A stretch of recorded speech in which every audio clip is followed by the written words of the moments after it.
How's it going, everyone? Welcome back to the channel. So like any other video, if you want your questions being answered just like this, make sure you drop a comment down below with your question. Again, if you've asked and I haven't gotten back to you, drop it once again. Sometimes I do miss them. Sometimes I forget about them. I try to note them down, but I know it doesn't always happen. Also, I'm kind of nursing a shoulder injury. I thought it was going to be a little bit more serious than it is, but nothing torn or anything like that, nothing broken. It is painful. So, probably going to be just doing some minor work for the next couple weeks or so.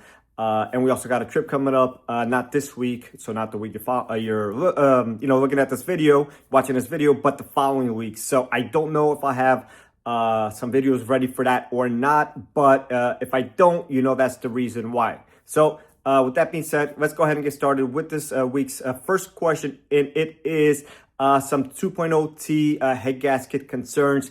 Yes, I know we keep talking about this whole head gasket issue, but if you guys follow me on Instagram, we are doing a ton of head gaskets, more than we should be doing. But it is what it is. We're doing them as they come in.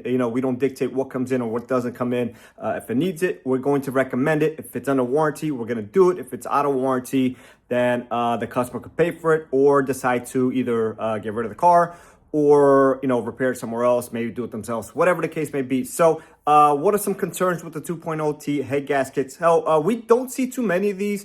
And part of that is because there's just a smaller sample size versus the 1.5T that's in a lot more cars and a lot more of them were sold. But we are seeing some of them. The last one we saw was just about a week ago on an Accord, had well over 100,000 miles. Which one could argue, well, it's not that bad. It lasted over 100,000, but, coming from typically reliable Honda engines that could go well into 200, 300, 400,000 miles without needing major work, it is a little unsettling. So, again, we see maybe one or two a month, way lower numbers than we're seeing of the 1.5T. But it is still something that if you own one of these vehicles, so Accord, a 2.0 turbo, the RDX, and the TLX non-Type S trims all have these engines, and we're kind of seeing failures on all of them. Now, obviously, I don't work for an Acura dealer, but I look and I talk to Acura technicians. My coworker had one we did a while back. We actually installed head studs on it while we did it. So yeah, again, we are seeing them. So if you own one of these, yes, definitely something just to keep on the back of your mind. If you still have the chance to purchase extended warranty, do so. Now, some of these cars are getting older, so they might not be eligible for that already. But, maybe, just keep that in the back of your mind. If you start seeing signs of this, then maybe time to move on from the car and get into something a little bit newer. So typical issues are going to be, again, misfires, coolant consumption, and things of that nature. So, again, if you see any of those signs, probably early signs of a failing head gasket, and eventually it'll throw a misfire and, all sorts of things like that. So, I could get into a more in-depth video of why I think this is happening on those. Kind of the same things with the 1.5T, a little bit different, but kind of the same things as a 1.5T. But the biggest difference why I think we don't see as many is just smaller numbers in the 2.0Ts versus the 1.5. There's just way many more of the 1.5Ts out there. And typically speaking, on those vehicles, people are more inclined to use better fuel as well. Where if you get an Accord or Civic, lower trim models, most people just want to put gas in it, put 87 and go about their ways. Usually those other people, from what I've seen in trends and stuff like that, especially the Accord 2.0T, those enthusiasts are more performance orientated and just use better fuel quality. So definitely not the full picture, but a contributing factor for sure. So hopefully that answers the question for you. And again, another head gasket issue, 1.5T this time. Going about getting the head studs installed, aftermarket head studs. So at work, I use the OEM head bolts, whether it be used or new, depending on the situation. And it just kind of is what it is because Honda's paying for this stuff and they're obviously not going to pay for aftermarket head bolts at this point, or head studs, I should say. When I do them here at home, you don't have a choice. I'm just going to tell you, this is what we're doing. We're doing aftermarket head studs. I don't even give the option. It is what it is. It's well worth the money, whatever they cost or whatever you could get them for. I would buy new ones. I wouldn't reuse them or anything like that. It just, if you're doing and you're putting all this money and parts and labor into the job, I want to do it right. So unfortunately, outside of the, or at the dealer, I should say, we can't really dictate that because Honda's paying for that stuff. Now, if you wanted to go ahead and talk to your dealer that's doing the work and it's covered under warranty, and maybe you plan on keeping a car, you could talk to them, see if they would be comfortable with installing aftermarket head studs. Now that may get tricky. Let's just use an example here. If I were to install head studs on a warranty job, something, was to happen and the head needs to come back off for whatever reason, right? At that point, let's say you got stuck somewhere else at a different dealer and they say, well, this car's got aftermarket head studs. That dealer or Honda at that point can say, well, we're not covering the repair at this time. And can put you in a little bit of a predicament, the original dealer, the secondary dealer, and all that stuff. So it gets tricky. So it really depends on your local dealer. I'd be okay with doing it personally. But again, I would have to still clear it with my manager, see how he felt about it and stuff like that, because there's a lot of people involved. It's not just you and the tech, right? There's advisors, there's the tech, there's Honda, there's managers, a lot of moving parts here. So I don't want to speak for other dealers. I'd be okay with it. Again, I'd still have to clear with my manager. Now, outside of Honda, if we're doing this, I'm not giving you a choice. We're doing ARP head studs, NY Pro head studs, whatever you want. Either one works great.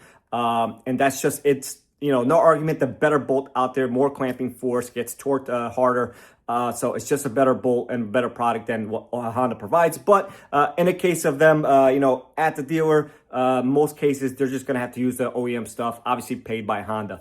So hopefully that answers the question for you. So does low octane fuel have long-term effects, both on turbo engines and non-turbo engines? And yes, absolutely. So the higher the octane, the more resistant it is to detonation. So even on a, naturally aspirated engine, a lot of times there will be small misfires with the, lower octane fuel. And yes, it has a knock sensor, system. Sometimes there's two of them. Some manufacturers may even have more than two. But on the newer J series, we're seeing two of them, one on each bank. And it can only do so much. It can only react so quickly. Now, they do a pretty good job, but we're talking about a long-term effect here. And absolutely, I'm a true believer of higher octane fuel is always better. And I've spoken about this many times. My TLX, obviously, I'm using 93, 94. On my Pilot, I use 93. People argue, well, maybe 10, 15 bucks per fill-up, which, it's $10, $15 per fill-up. Now, depending if that tank lasts you a week or lasts you 3 days, that depends on you. But I'd rather cut somewhere else if I needed to. Again, I even spoke to somebody and said, well, I just make coffee at home. That may not be an option for somebody, but a coffee may cost me 50 cents, where if you go somewhere else, it may cost you $1 or $2, then you're there, you buy something else, kind of a domino effect. But yes, I am a true believer that the higher the octane you can get there, the better. So 92, 93, 94 here in my area. A lot of places at 91, which is fine. I stay away from the 87 personally. I think one of the things long-term is head gasket failures for sure, especially on these smaller engines. And secondary, catalytic converter failures. Now, misfires definitely damage catalytic converters. Now, if it's a flashing misfire, it is causing continuous damage at that point. But even those small misfires that you may not feel or anything like that are still causing damage long-term. So, it is what it is. If you could afford the better stuff, this is like anything else. The better stuff is usually better short and long term. If you can't afford it, I understand it is what it is. Times are rough right now. But even if you afford maybe 89 or 91 versus 87, anything's better than an absolute bottom tier. But again, high octane and where you get the fuel also matters. So hopefully that answers this question for you. The winter's right around the corner. What are some things you could do proactively? So if you're in an area where there's heavy rust issues, then obviously you want to protect the chassis and stuff like that accordingly with some fluid film or whatever you like to use, or get it done professionally. After that, this is going to be for the states, obviously, where it snows. If you're in the South, then you probably just go about your normal routine or whatnot, because it doesn't get too cold. But here we're talking, we go from 100 degrees sometimes in the summer to, well below freezing sometimes as well here. So we have a huge range of temperature throughout the year. So as the winter months come on, you need to prep accordingly. First things first, make sure your tires are at least 4, 5, 30 seconds or better. Even at 4, 30 seconds, I'd be thinking about changing them either to new ones or, to maybe a snow tire or all-season tire. If you have high-performance tires, you want to get those out of there and get yourself some all-seasons. On my car, we have all seasons on both of them. So, again, perfect for all seasons. Here, we don't get too much snow, so we don't need a, snow purpose tire only. But if you're in an area where it snows a lot, then that's something you may want to consider. And usually those people have 2 sets of wheels or whatever for those events. Also, you want to check your battery. If it's 3 years old, get rid of it. If it's testing week, get rid of it. Get a new one, get them replaced.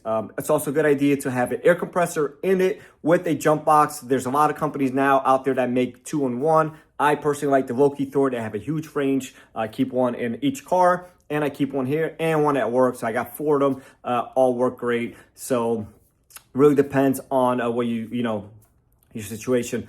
So tires, check your battery, make sure your wipers are cleaning good. You want to be out there stuck in the snow without wipers. You want to make sure you have the appropriate windshield washer fluid that's not going to freeze in super cold temperatures, especially when the de-icing starts going on.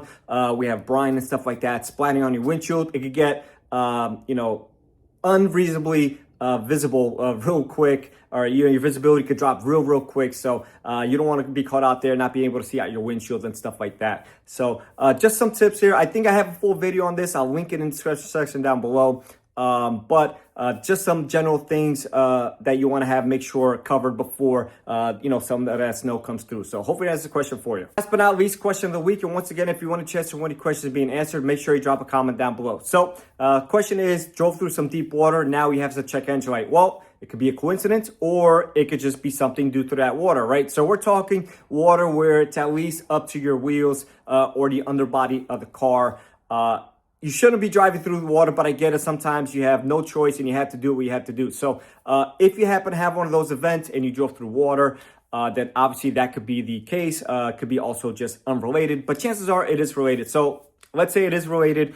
Some things that could have gone wrong. So your radars in the front of the car could have gotten knocked off, and now you have some lights on. That would be usually other lights besides a check engine light. Now, if you have a check engine light, chances are that you probably have water in your charcoal canister or in the evap system somewhere, causing some sort of a blockage or some valves not to work or whatnot. So that's where I would look. Obviously, if you have a code, that would be helpful. But you want to get your car scanned and proceed from there accordingly. Those are just the 2 common things that we see. Now, if water came in the vehicle, at that point, I would not want that car back. There's short-term damage and long-term damage that could be done just from having all that moisture in a car. Obviously it could smell, it could be bad to your health. Everything could start rusting inside out. So just a lot of things that could go wrong there. But let's just say if it wasn't any damage inside the car, again, charcoal canister, make sure your sensor didn't get knocked out of place or damaged or anything like that. Make sure something didn't hit it and things of that nature. So hopefully that answers the question for you, and I'll catch everyone on the next one.